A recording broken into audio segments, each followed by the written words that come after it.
అబ్బో ఇక్కడ కేజీ చీరలు కొంటే అర కేజీ చీరలు ఫ్రీ అంట. మంగళ్య షాపింగ్ మాల్ కేజీల్లో సేల్ టన్నుల్లో ఆనందం. మెగా డిఎస్సీ పేరుతో కూటమి ప్రభుత్వం నిరుద్యోగులను మోసం చేసిందన్నారు మాజీ MLA Gangula Brijendra Reddy. DSC అవకతవకలపై CBI విచారణ జరిపించాలని డిమాండ్ చేశారు. నంద్యాల జిల్లా ఆళ్లగడ్డలో నిరసన చేపట్టిన గంగుల బ్రిజేంద్రారెడ్డి స్పోర్ట్స్ కోటా ఉద్యోగాల్లో ఫేక్ సర్టిఫికెట్లపై విచారణ చేపట్టాలన్నారు. సూపర్ 6 హామీలు అమలు కాలేదని, నిరుద్యోగ భృతి బకాయిలు చెల్లించాలని డిమాండ్ చేశారు. విద్యార్థులు నిరుద్యోగుల సమస్య పరిష్కారం అయ్యేంత వరకు తమ పోరాటం కొనసాగుతుంది అన్నారు గంగుల బ్రిజేంద్రారెడ్డి. మీరు స్పోర్ట్స్ సర్టిఫికేట్స్ ద్వారా పిల్లలకు ఉద్యోగాలు ఇచ్చారు. దాంట్లో కొద్దిమంది 1:1 లో సెలెక్ట్ అయిన వాళ్ళకు కూడా ఉద్యోగాలు రాలేదు. వాళ్ళకి ఎందుకు రాలేదు?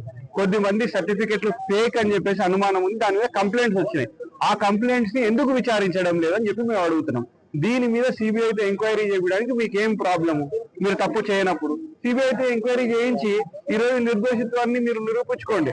అలా లేకుండా మీరు ఏదో ఊరికే కుంటి సాకులు చెప్పుకుంటా, దాటి వేసే మాటలు చెప్పుకుంటా ఈ ఊరికి అదని ఇదని చెప్పొద్దని చెప్పి మేము కోరుతా ఉన్నాం.